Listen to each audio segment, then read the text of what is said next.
ជំរាបសួរពុកម៉ែបងប្អូនទាំងអស់បាទជាទីគោរពថ្ងៃនេះខ្ញុំមកបានមកដល់ខេត្តរតនគិរីមកជួបលោកយាយដែលគាត់ជួបការលំបាកហើយនៅក្នុង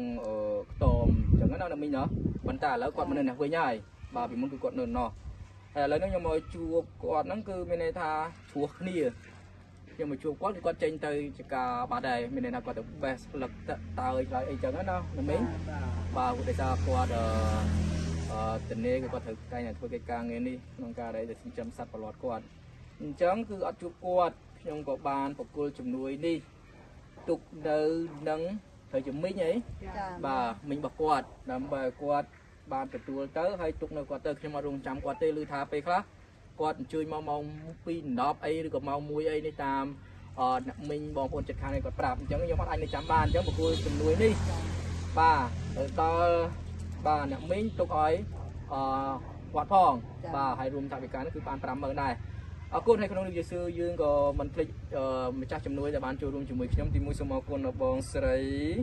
ម្ចាស់ហាងអាមួយ Beauty Salon អរគុណដល់បងស្រីតារារតច័ន្ទ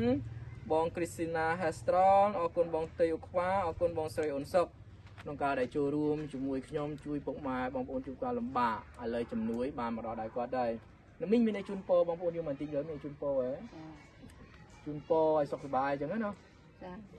បាទហ្នឹងហើយគឺគាត់អត់ទៅចេះនិយាយច្រើនទេអញ្ចឹងខ្ញុំជួសមុខឲ្យអ្នកមីងជូនពរបងប្អូនទាំងអស់ឲ្យរកទទួលទីមានបានប្រាថ្នាឲ្យបានសម្រេចដូចវេទនាជាព្រះសង្ឃអង្គគឺយើងថាសាច់និកកណ្ដាប់ពេលខ្ញុំចត្រារួមជាមួយអ្នកមីងសូមអរគុណមកសូមជំរាបលា